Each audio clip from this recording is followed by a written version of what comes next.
فضا میں ایک زوردار سی آواز یوں گونج اٹھی کہ جیسے یخ بستہ پانی بھڑکتی ہوئی آگ پر ڈال دیا جائے تو وہ بجھ جائے۔ اس مضطرب وجود میں سر تا پا قرار ہی قرار اتر آیا تھا۔ ایسے کئی چھینٹے انگارے پر ڈالتے ہوئے خود کو وہ پرسکون کرتا رہا۔ بے شک آج کی رات ہی صحیح، مگر اس دہکتے ہوئے انگارے کو ٹھنڈا کر دیا تھا۔ مزید سکون کے لیے اس نے جنونی انداز میں کنویں سے لٹکا ڈول جو موٹی سانپ نما رسی سے بندھا تھا بھر کر باہر نکالا اور اپنا سر کنویں کی منڈیر پر جھکا لیا۔ اس سرد یخ بستہ رات میں اس نے خود کے ساتھ وہ عمل کیا جو اگر عام انسان کرتا تو کنویں کا سرد پانی اس کی جان لے لیتا۔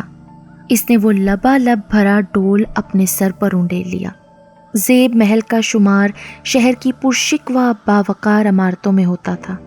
برس ہا برس سے یہ خالی محل اپنے مکینوں کا منتظر تھا۔ بہت بار یہ آباد ہوا، مگر اپنی پراسراریت کی وجہ سے جلد ہی ویرانی اس کا مقدر بن جاتی۔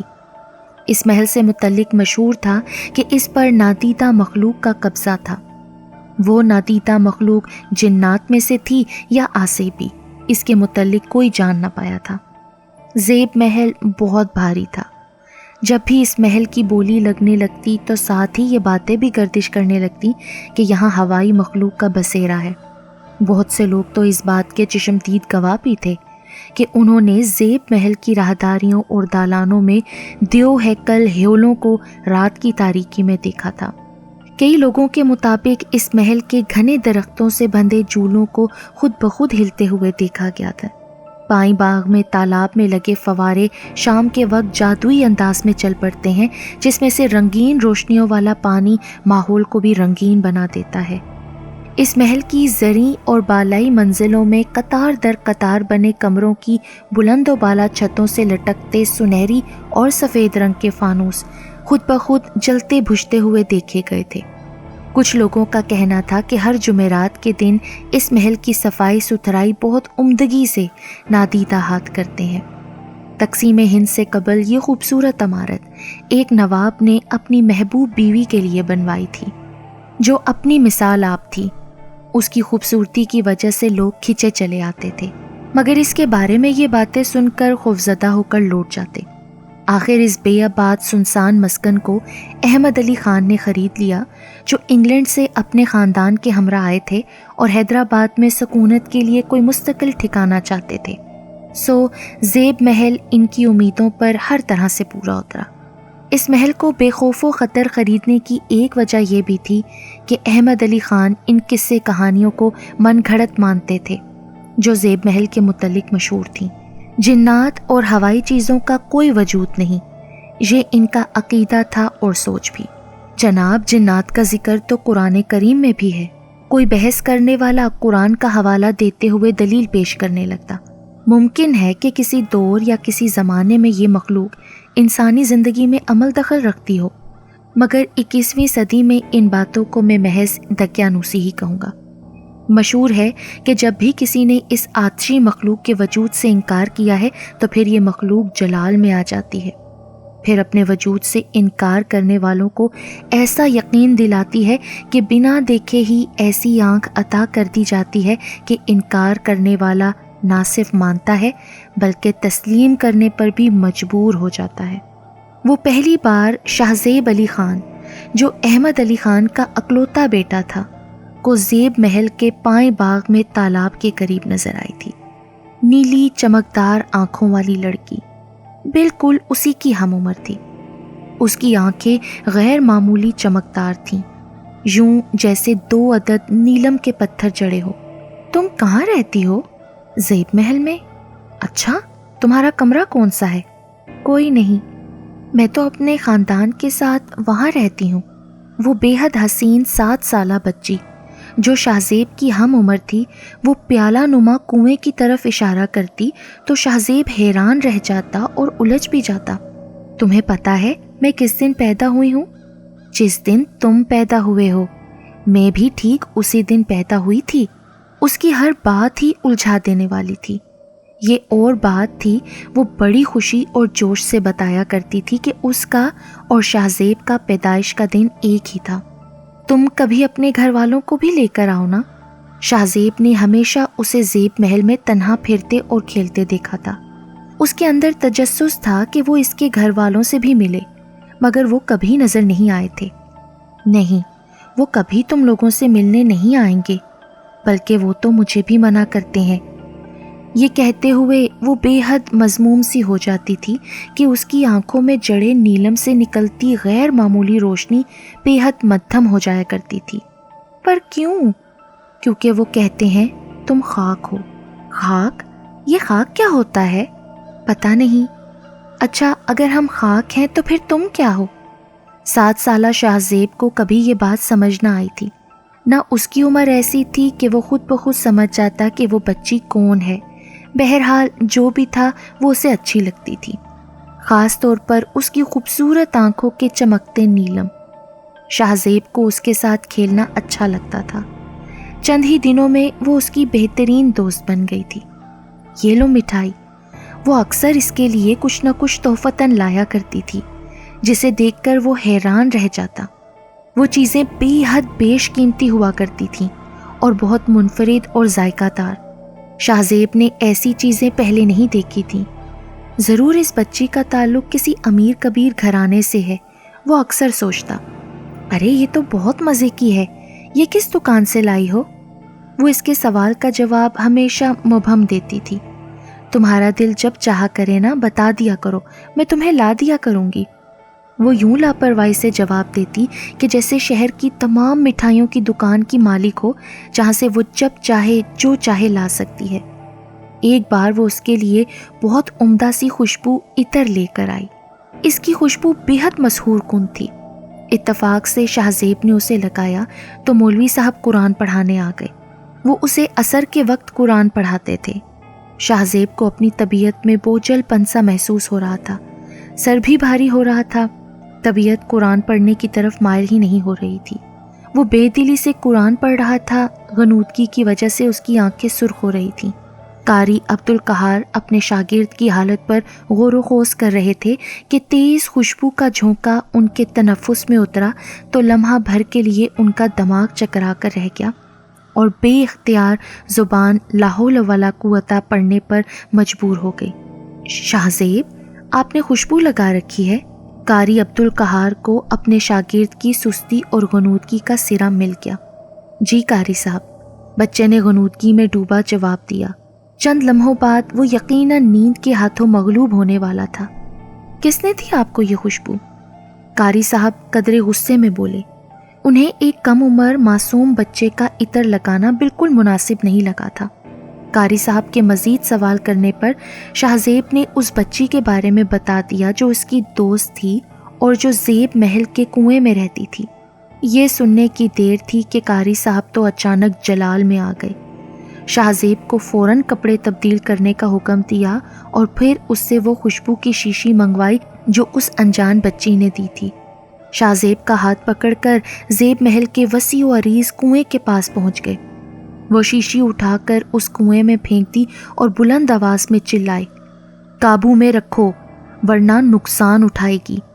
قاری صاحب کیا کر رہے تھے، کیا بول رہے تھے، شاہزیب کچھ نہیں سمجھ پایا تھا۔ وہ کس سے مخاطب تھے، کس کو دھمکا رہے تھے، یہ سب شاہزیب کی سمجھ سے بالا تر تھا۔ اس کا معصوم ذہن صرف یہ سوچ رہا تھا کہ قاری صاحب نے اس کی دوست کا دیا تحفہ کنویں میں کیوں پھینک دیا۔ اس کا دل بری طرح سے اداس ہوا کہ آنکھوں میں آنسو آ گئے۔ اس واقعے کے بعد قاری عبدالقہار نے شاہزیب پر کڑی نظر رکھنی شروع کر دی۔ اکثر اس بچی کے متعلق پوچھتے کہ وہ کوئی تحفہ تو نہیں لائی یا اب وہ ملنے تو نہیں آئی، آئندہ اگر وہ کچھ دے تو ہرگز نہ لینا۔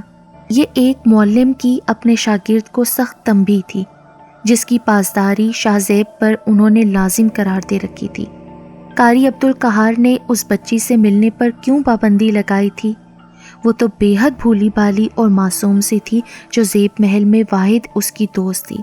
شاہزیب اس بارے میں سوچ کر مضطرب سا ہو جاتا تھا۔ اضطراب حد سے بڑھا تو سوال کی شکل اختیار کر گیا۔ قاری صاحب، آخر اس سے دوستی میں کیا برائی ہے؟ پہلے تو قاری صاحب اس سوال پر برہم ہوئے، پھر اس کی عمر اور ذہنی بے چینی کو دیکھتے ہوئے تحمل کا سہارا لیا۔ بیٹا، دوستی اپنے جیسوں سے کی جاتی ہے۔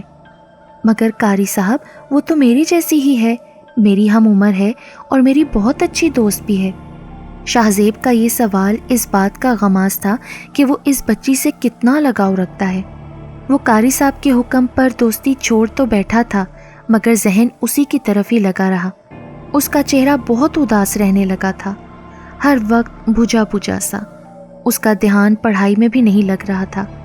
قاری عبدالقہار نے جو یہ تبدیلیاں دیکھیں تو زیب محل کے مکینوں کو ہمدردانہ انداز میں ایک نصیحت کر ڈالی۔ شاہزیب کو اس محل سے کہیں دور بھیج دیا جائے اور اس وقت تک یہاں آنے کی اجازت نہ دی جائے جب تک وہ باشعور اور بالغ نہ ہو جائے۔ یہ نصیحت انہوں نے کیوں کی، کس خطرے کو بھانپتے ہوئے کی، اس بات کو انہوں نے شاہزیب کے بڑوں سے چھپا کر راز میں رکھا اور نہ ہی اس پراسرار بچی کے متعلق کسی کو کچھ بتایا تھا۔ اس بات میں کیا مصلحت تھی اسے قاری صاحب ہی جانتے تھے۔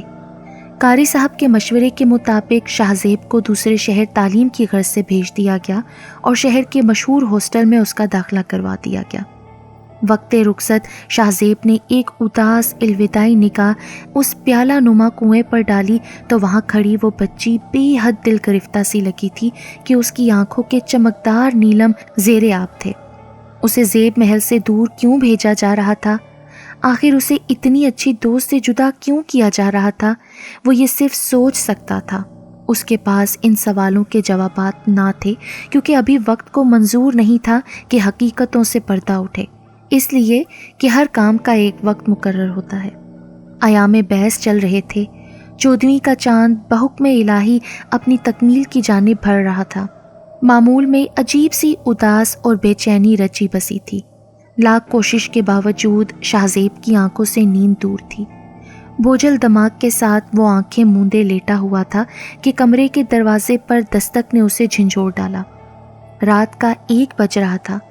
وارڈن، گارڈ یا پھر کوئی ملازم، کسی کے بھی آنے کا یہ وقت نہ تھا۔ ضرور کوئی اسٹوڈنٹ ہے، وہ سوچ رہا تھا۔ موسم کی خنکی کچھ روز سے بڑھ گئی تھی۔ ٹھنڈ کے عمیق احساس نے شاہزیب کے بدن میں سنسناہٹ پیدا کر دی تھی۔ سناٹے میں وقفے وقفے سے ہونے والی دستک دل کو دھڑکا رہی تھی۔ کون ہے؟ زرتاش۔ دروازے کے اس پار سے نسوانی آواز ابھری۔ آواز اور نام ہرگز بھی اجنبی نہ تھے۔ شاہزیب نے حیرانگی سے گھڑیال کی سنہری سوئیوں کو دیکھا۔ اسے اس اچانک آمد پر سخت حیرت تھی۔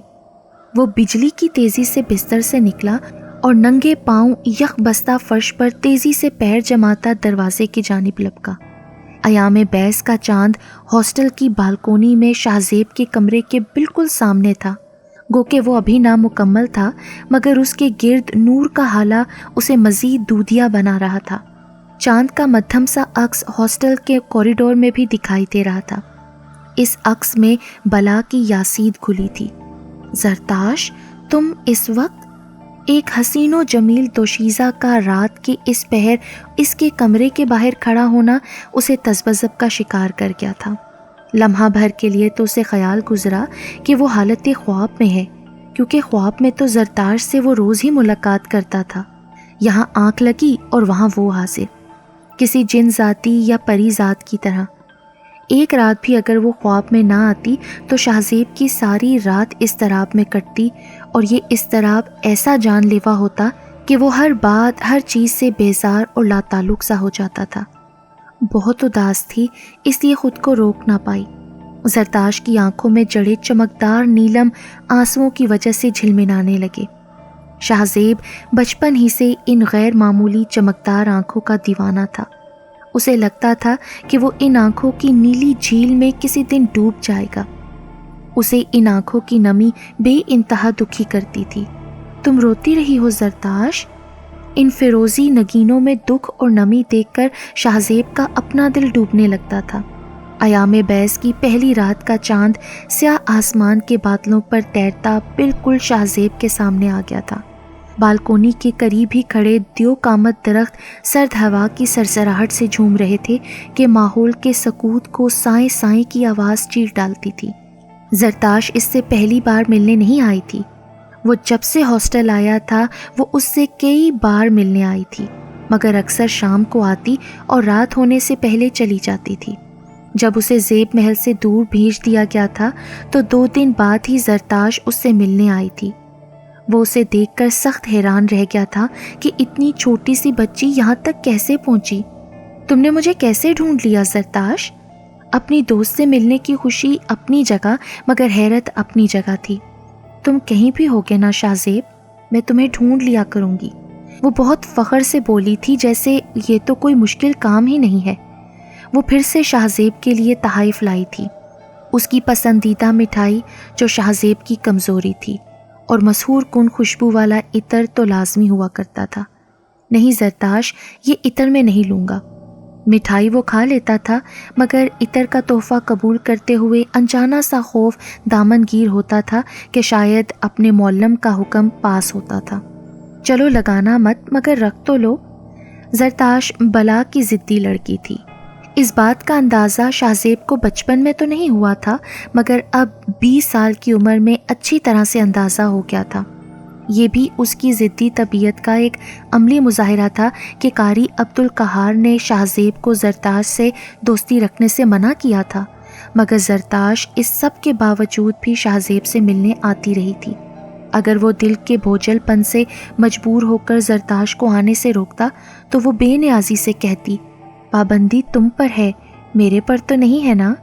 زرتاش کو قاری عبدالقہار پر بے حد غصہ تھا کہ انہوں نے شاہ زیب کو زیب محل سے دور کیوں بھیجا۔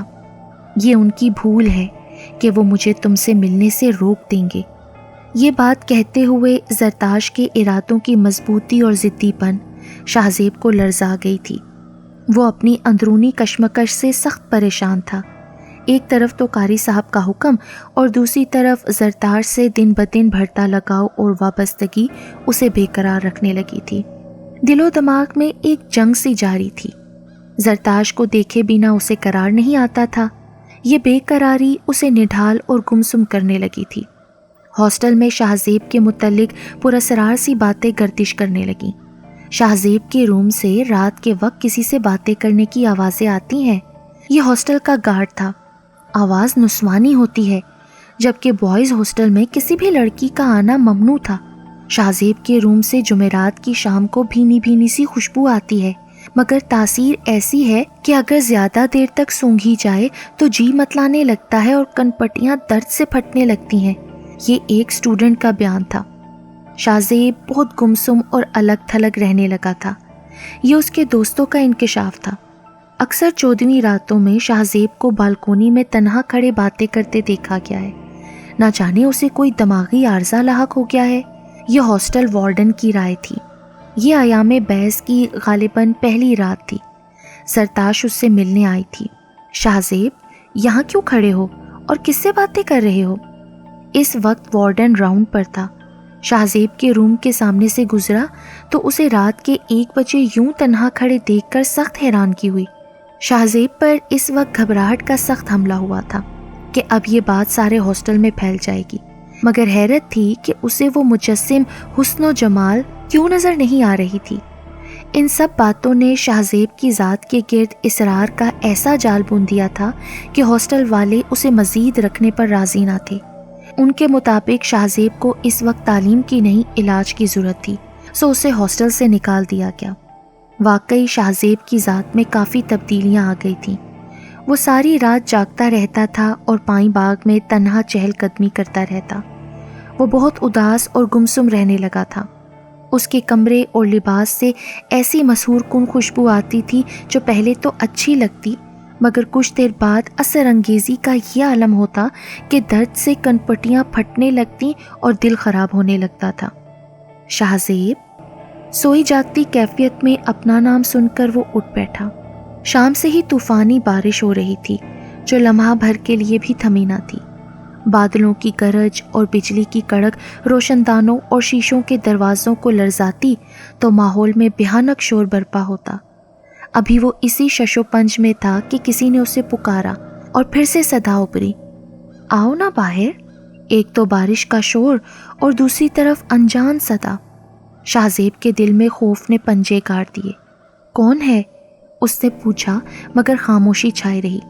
مگر نہ جانے کیا طاقت تھی، کیا کشش تھی جو کشش ثقل سے بھی زیادہ زور آور تھی۔ اسے اپنی جانب کھینچ رہی تھی۔ انجانا سا سحر اسے باہر جانے پر مجبور کر رہا تھا۔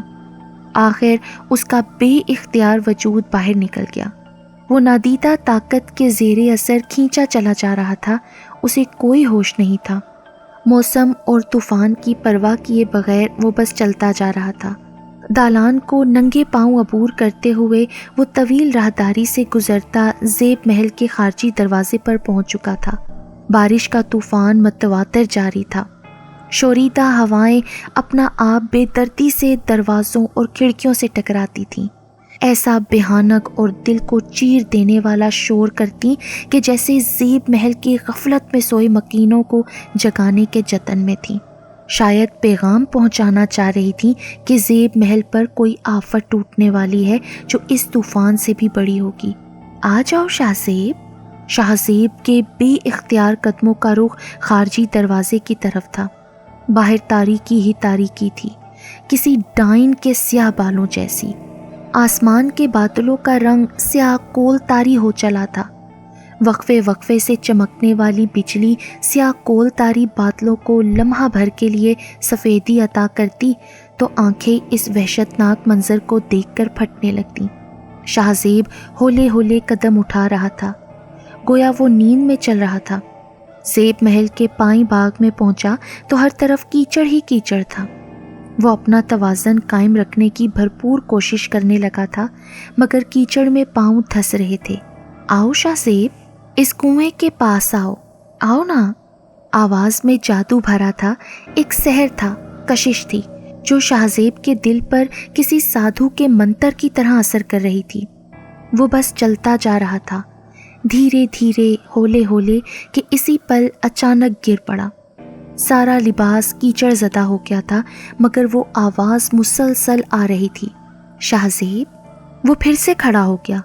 وہ اب بالکل کنویں کے قریب تھا۔ نڈھالو بے اختیار شاہ زیب کا وجود کنویں کی بلند و بالا دیوار سے لگی 2-3 قدم کی سیڑھیوں پر پیر جمانے لگا، مگر ننگے پاؤں ہونے کی وجہ سے توازن برقرار نہ رکھ پایا۔ اس سے پہلے کہ وہ کنویں کے اندر گر جاتا، فضا میں زوردار چیخیں بلند ہوئیں اور وہ ہوش سے بیگانہ ہو گیا۔ شاید جنونی ہواؤں نے زیب محل کے مکینوں کو جگا ڈالا تھا۔ اس بھیانک رات میں زیب محل کا اکلوتا جانشین بچ گیا تھا، مگر ایام بحث کی اگلی 2 راتوں میں جب چاند تکمیل تک پہنچتا، شاہ زیب ہر بار اسی کنویں کے پاس بے ہوش ملتا۔ یہ بات شاہ زیب کے والدین کے لیے باعث تشویش تھی۔ کسی کا خیال تھا کہ شاہ زیب کو کوئی دماغی بیماری ہو گئی ہے یا پھر اسے نیند میں چلنے کی بیماری ہے۔ اس معاملے میں اگر کسی کی رائے مختلف تھی تو وہ زیب محل کی بوڑھی ملازمہ کی تھی۔ وہ بہت زیادہ بوڑھی بھی تھی اور جہاں دیدہ بھی۔ بیگم صاحب، چھوٹے صاحب پر کسی اوپری چیز کا قبضہ معلوم ہوتا ہے۔ ایک روز ڈرتے ڈرتے اس نے اپنی سوچ جہاں آرا کے سامنے رکھ دی۔ تم کیسے یہ بات بنا ثبوت کے کہہ سکتی ہو؟ جہاں آرا کی سوچ اپنے شوہر احمد علی خان سے مختلف تھی۔ وہ اس مخلوق کے وجود کو مانتی تھی اور یقین بھی رکھتی تھی کہ انسانوں کے علاوہ اور بھی مخلوقات وجود رکھتی ہیں، اور جنات کا ذکر تو قرآن پاک میں بھی ہے، بلکہ ایک سورہ کا نام بھی اس مخلوق کے نام پر ہے۔ زیب محل جب خریدا جانے لگا تو تب ان باتوں نے جہاں آرا کو پریشان تو کیا تھا۔ زیب محل پہ نادیدہ مخلوق کا قبضہ ہے، مگر پھر سب کی پسند دیکھتے ہوئے وہ بیچاری خاموش تو ہو گئیں، مگر وہم دل کے نیہا خانوں میں پنجے گاڑ کر بیٹھ گیا تھا۔ مگر اب پھر یہ باتیں بے چین کرنے لگی تھیں، کیونکہ اب معاملہ اکلوتے بیٹے کی زندگی کا تھا جو پچھلی 3 راتوں میں مرتے مرتے بچا تھا۔ بیگم صاحبہ، میں نے چھوٹے صاحب کو بچپن میں، اور پھر بوڑھی ملازمہ نے شاہ زیب کے بچپن کی وہ واقعات بتا ڈالے جو اس نے ابھی تک کسی کو نہیں بتائے تھے۔ چھوٹے صاحب اکثر کنویں کے پاس اکیلے باتیں کرتے نظر آتے تھے۔ ان کے پاس بہت قیمتی تحفے ہوا کرتے تھے۔ اور پھر ملازمہ نے وہ قصہ بھی بیان کر ڈالا جو عطر لگانے پر عبدالقہار ناراض ہوئے تھے اور وہ عطر کی شیشی کنویں میں پھینکتی تھی۔ شاہ زیب کو زیب محل سے دور رکھنے میں بھی یہی باتیں کار فرما تھیں کہ قاری عبدالقہار کے مطابق وہ جتنا یہاں سے دور رہے گا اتنا ہی ان اثرات سے دور رہے گا۔ تم نے کبھی شاہ زیب سے پوچھا تھا کہ وہ کنویں کے پاس کس سے باتیں کرتا تھا؟ جہاں آرا کا دل بے حد ڈر گیا تھا۔ جی بیگم صاحب، میں نے پوچھا تو تھا، انہوں نے بتایا تھا کہ میری دوست ہے جو نیلی آنکھوں والی بچی ہے۔ تم نے پہلے یہ سب مجھے کیوں نہیں بتایا؟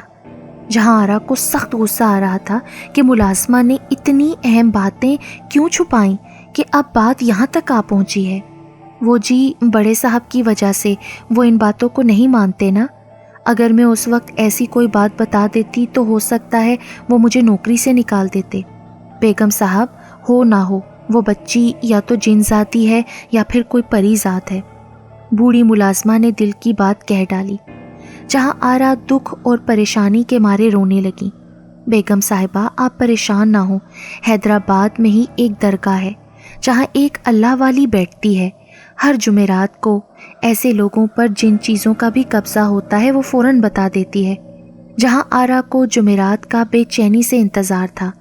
احمد علی خان کو انہوں نے اس بارے میں کچھ نہیں بتایا تھا، جانتی تھیں کہ وہ منع کر دیں گے، مگر جہاں آرا اب اور دیر نہیں کرنا چاہتی تھی۔ آگے ہی بہت دیر ہو گئی تھی۔ ان دنوں میں شاہ زیب بھی بہت بے چین اور بے قرار تھا۔ غصہ، چیخنا چلانا اور توڑ پھوڑ، وہ کسی کے قابو میں نہیں آ رہا تھا۔ مجھے کہیں نہیں جانا آپ کے ساتھ۔ شاہ زیب نے تیز دھار خنجر سے کئی بار نہ صرف ماں پر حملہ کیا بلکہ خود کو بھی زخمی کرنے کی کوشش کی۔ چلتی گاڑی سے بارہا چھلانگ لگانے کی کوشش کی مگر گارڈ نے ناکام بنا دی۔ تیرے بیٹے پر جن ذاتی عاشق ہو گئی ہے، شاہ زیب پر پہلی نظر ڈالتے ہی اس اللہ والی نے صاف بتا دیا۔ اس کا کوئی علاج تو ہوگا نا؟ جہاں آرا لرزتی آواز میں بولی۔ ان کے تو وہم و گمان میں بھی نہیں تھا کہ زیب محل کی ساری نحوست ان کے بیٹے پر آ جائے گی۔ وہ بہت طاقتور ہے، اس کا پیچھا اتنی آسانی سے نہیں چھوڑے گی۔ اللہ والی کے منہ سے یہ الفاظ سن کر جہاں آرا رونے لگی تھی۔ اکلوتے بیٹے کی زندگی خطرے میں گھری تھی۔ شاہ زیب اس سارے وقت میں غضبناک چہرہ لیے اور سرخ انگارہ آنکھوں سے اللہ والی کو گھور رہا تھا۔ وہ بار بار منہ سے انتہائی بھیانک آوازیں نکال کر رسیاں توڑنے کی کوشش کر رہا تھا جو اللہ والی نے اس کے ہاتھوں میں باندھ دی تھی۔ وہ بھرپور کوشش کر کے اپنے آپ کو آزاد کروا کر اللہ والی پر حملہ آور ہونا چاہتا تھا۔ لو یہ دھاگا، اس کی دونوں کلائیوں پر باندھ دو۔ اگر ایام بیس تک جنزادی انہیں کھول نہ پائی تو تمہارا بیٹا اس کی قید سے آزاد ہو جائے گا، ورنہ ایام بیس میں 14 دن تھے اور یہ 14 دن زیب محل کے مکینوں کے لیے کسی آزمائش سے کم نہ تھے۔ یہ وہ وقت تھا جو ان کے اور زرتاش کے درمیان فیصلہ کن مرحلہ تھا۔ اللہ والی کے مطابق زرتاش شاہ زیب کو اپنے ساتھ لے جانے کی ہر ممکن کوشش کرے گی۔ عشق کی اس جنگ میں اسے کسی کی جان بھی لینی پڑی تو وہ یہ بھی کر گزرے گی۔ وہ عشق ذاتی جو ابھی تک زیب محل کے مکینوں سے پوشیدہ رہی تھی، اب اپنا آپ ان پر عیاں کرنے لگی تھی۔ سیاہ رنگ کی بلی جو عام بلیوں کی نسبت جسامت میں بڑی تھی، اس کی آنکھوں کا رنگ نیلا تھا۔ وہ زیب محل میں کافی دنوں سے نظر آ رہی تھی۔ دن بھر وہ کنویں کی منڈیر پر بیٹھی رہتی اور راتوں کو زیب محل کی راہداریوں میں پھرتی روتی رہتی۔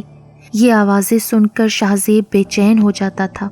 مجھے یہ بلی نہیں وہی بلا لگتی ہے۔ سرونٹ کوارٹر میں بوڑھی ملازمہ کی سماعتوں سے بلی کی آواز آر پار ہوتی تو اس کے دل میں خیال آیا۔ وہ دبے پاؤں باہر نکل آئی۔ اس کے قدموں کا رخ شاہ زیب کے کمرے کی طرف تھا جہاں سے بلی کے رونے کی آوازیں مسلسل آ رہی تھیں۔ وہ نہ صرف رو رہی تھی بلکہ اپنے تیز اور نوکیلے ناخنوں سے کمرے کے دروازے کو کھرچ رہی تھی۔ دروازہ باہر سے لاک تھا ورنہ بلی کی آوازوں پر شاہ زیب ابھی تک باہر آ چکا ہوتا۔ بوڑھی ملازمہ کی نظر بلی پر پڑی تو عالم تیش میں ڈنڈے کا بھرپور وار اس کے سر پر کیا۔ بلی ایک فلک شگاف چیخ مار کر فرش پر گر پڑی۔ بوڑھی ملازمہ کا خیال تھا کہ شاید یوں ہی وہ زیب محل کے مکینوں کو اس جن ذاتی کے چنگل سے نجات دلا دے گی، مگر یہ محض اس بیچاری کی بھول ہی تھی۔ جن ذاتی جو کہ عشق ذاتی تھی اس کے سر پر عشق سوار تھا۔ اس سے چھٹکارا اتنا آسانی سے کہاں ممکن تھا۔ چند لمحوں کے لیے زیب محل پر گہرا سکوت چھا گیا تھا، مگر یہ عارضی تھا۔ سرونٹ کوارٹر سے یکدم چیخوں کا طوفان بلند ہوا۔ بوڑھی ملازمہ مردہ حالت میں پائی گئی تھی، یوں جیسے کسی بلا نے اسے پنجوں سے ادھیڑ ڈالا ہو۔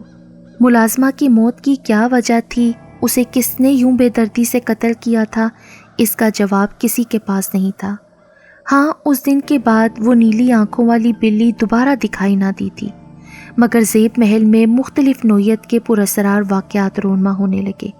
کبھی محل کے کسی گوشے میں اچانک آگ بھڑک اٹھتی، کبھی کوئی کداور ہیولا آگ کے گولے پھینکتا ہوا دکھائی دیتا، کبھی اژدہا پھنکارتا دکھائی دیتا اور دیکھتے ہی دیکھتے غائب ہو جاتا۔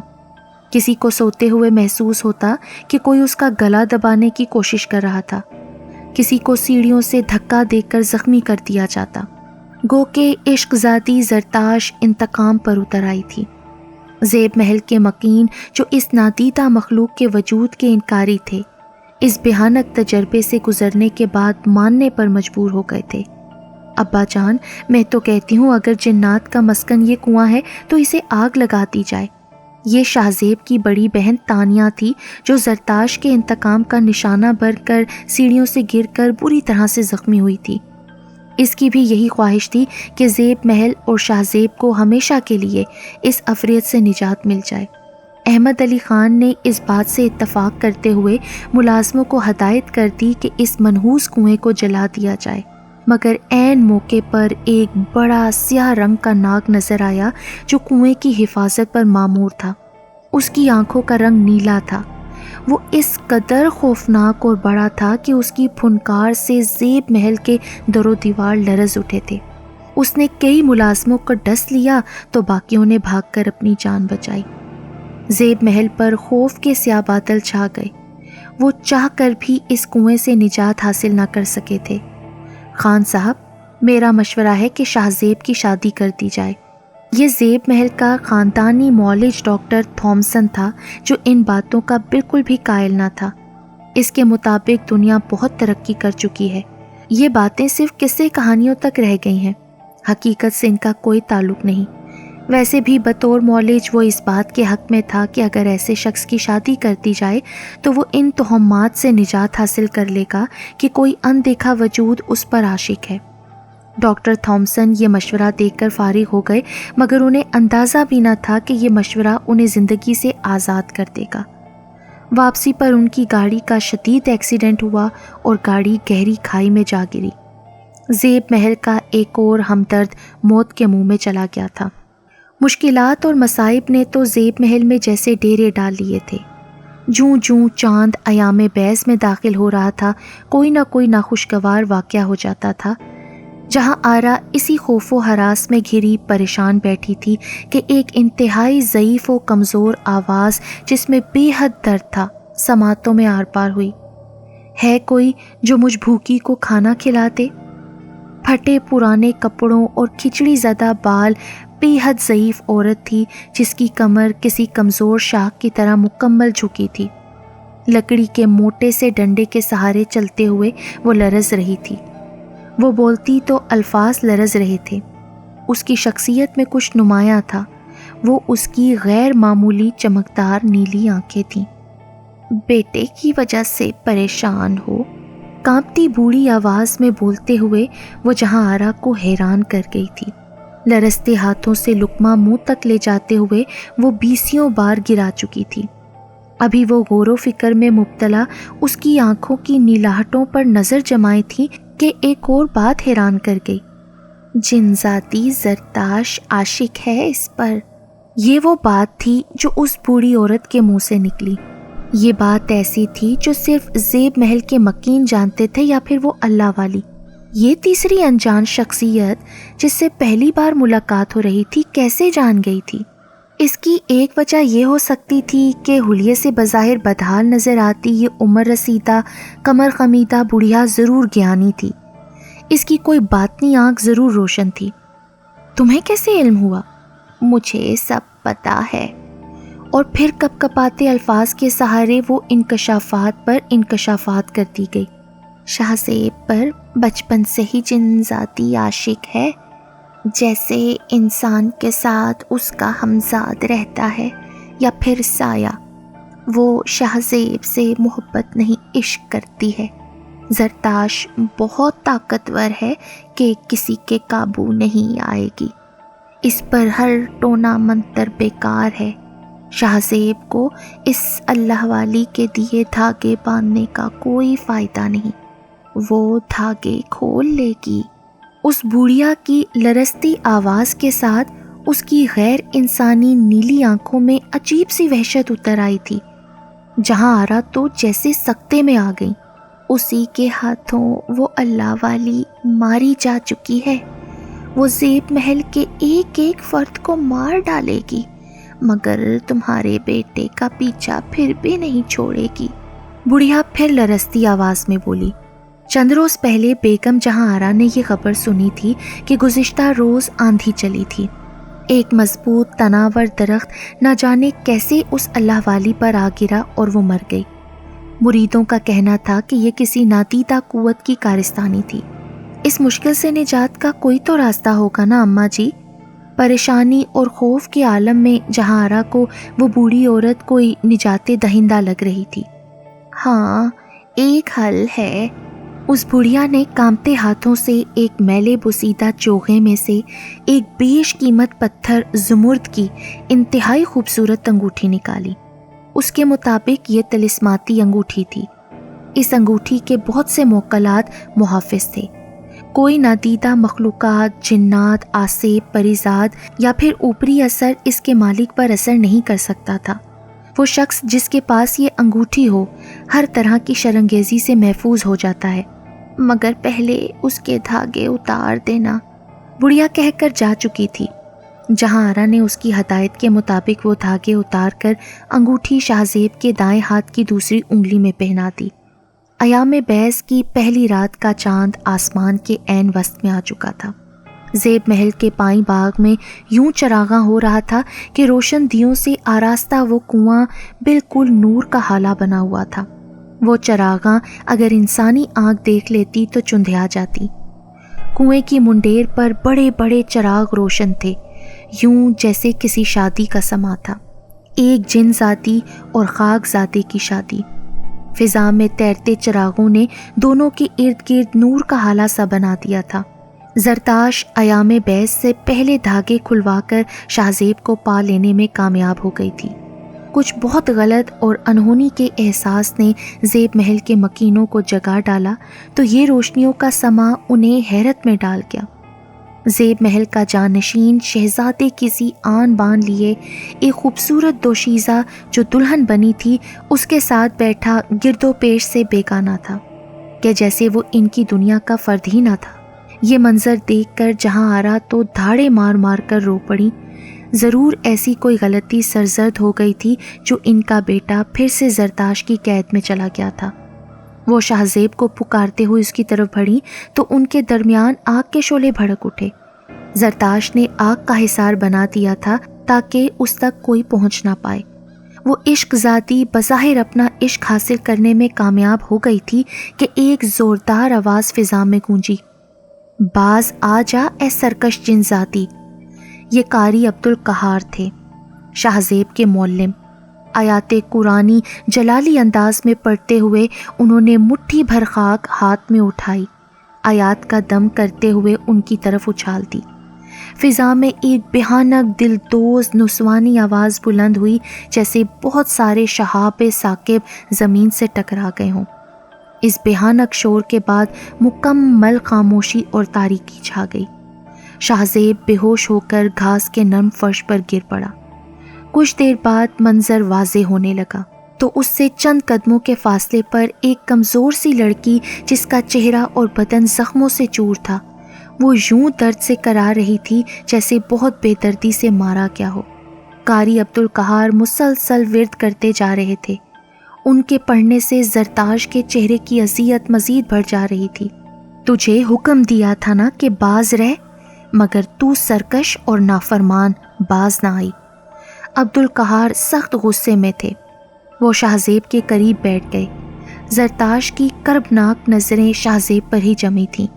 اسے شاہ زیب کو نہ حاصل کرنے کا غم رلا رہا تھا۔ میں شاہ زیب کو نہیں چھوڑ سکتی، اس کے لفظوں میں آہیں تھیں۔ زخموں سے چور بدن سرکش اور ہٹ دھرم نظر آ رہا تھا۔ قاری عبدالقہار کو پچھلے کئی ماہ سے شاہ زیب کے متعلق پریشان کن خواب نظر آ رہے تھے۔ انہوں نے کشف کے ذریعے اپنے چہیتے شاگرد کی حالت معلوم کی تو انکشاف ہوا کہ وہ مکمل طور پر زرتاش کے قبضے میں ہے، اور یہ سب کچھ زرتاش نے اسی طلسماتی عطر کے ذریعے کیا تھا جسے بچپن میں ہی عبدالقہار نے شاہ زیب کو لگانے سے منع کیا تھا، مگر جب بالغ ہوا تو زرتاش کے اصرار پر لگانے لگا۔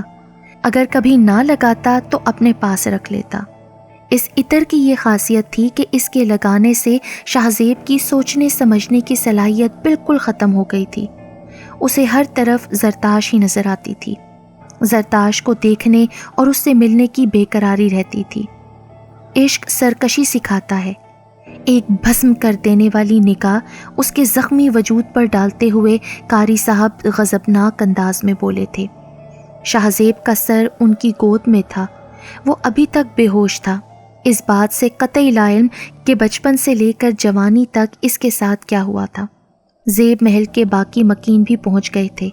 آج پہلی بار وہ زرتاش کو ظاہری آنکھ سے دیکھ رہے تھے جس نے زیب محل میں عرصہ دراز سے تباہی مچا رکھی تھی۔ کشف کے ذریعے ہی عبدالقہار کو یہ بھی معلوم ہوا تھا کہ زرتاش نے شاہ زیب کی خاطر زیب محل والوں کا جینا حرام کیا ہوا تھا۔ ناگن بن کر بے گناہ لوگوں کو ڈسا، بلی کی شکل میں آ کر بوڑھی ملازمہ کو بے دردی سے مار ڈالا، اللہ والی کے اوپر درخت گرایا، ڈاکٹر تھامسن کو بھی انتقام کا نشانہ بنایا۔ زرتاش عمر رسیدہ بڑھیا کے روپ میں آئی تھی تاکہ شاہ زیب کے دھاگے کھلوا کر انگوٹھی پہنا سکے۔ میں مجبور ہوں اپنے عشق کے ہاتھوں۔ اس کے انداز گفتگو سے بے دلی جھلک رہی تھی اور عشق سے بغاوت۔ شاہ زیب کو ہوش آ چکا تھا۔ وہ حیرت سے اپنے ارد گرد سب کو دیکھ رہا تھا۔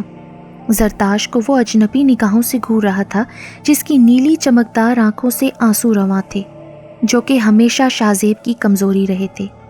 وہ جو شاہ زیب کے لیے ساری دنیا کو تہس نہس کر دینا چاہتی تھی وہ اس کو پہچان تک نہیں رہا تھا۔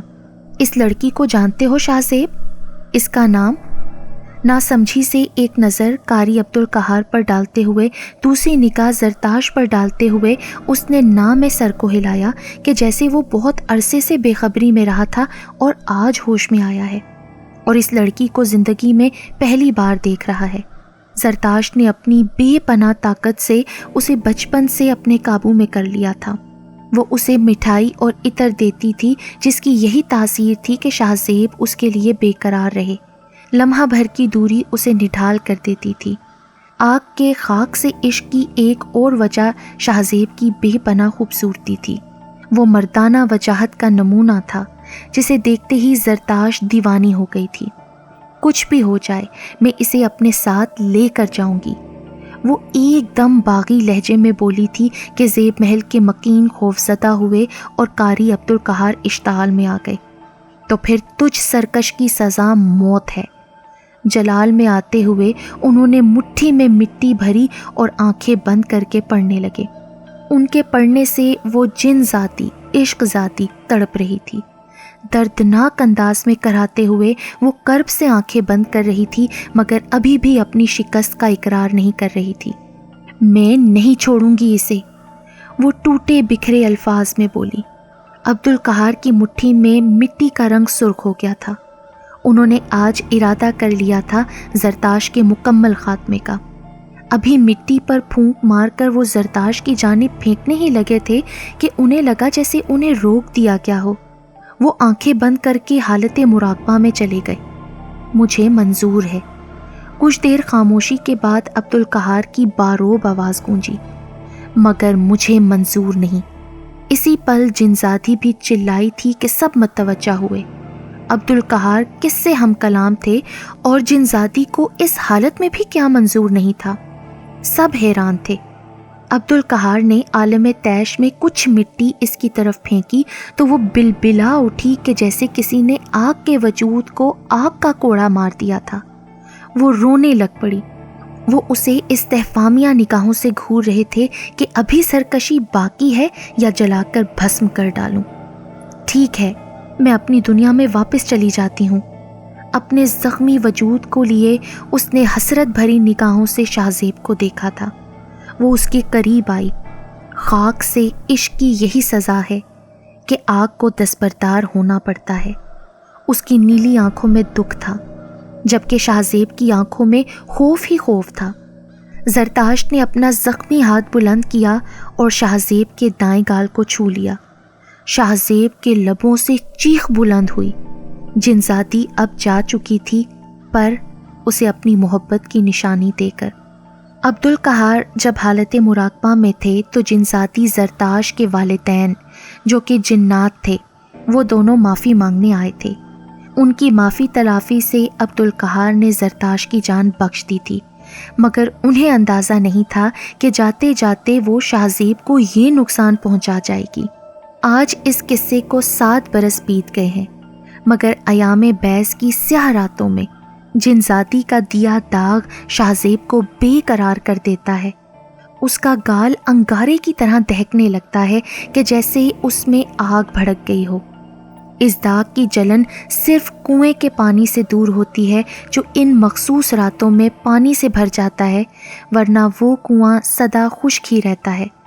یہ بدنما داغ دے کر وہ سرکش جنزادی عشق سے دستبردار ہونے کا بدلہ لے گئی تھی کہ جو میرا نہیں ہوا وہ اپنی بدصورتی کی وجہ سے عمر بھر کسی اور کا بھی نہیں ہو سکے گا۔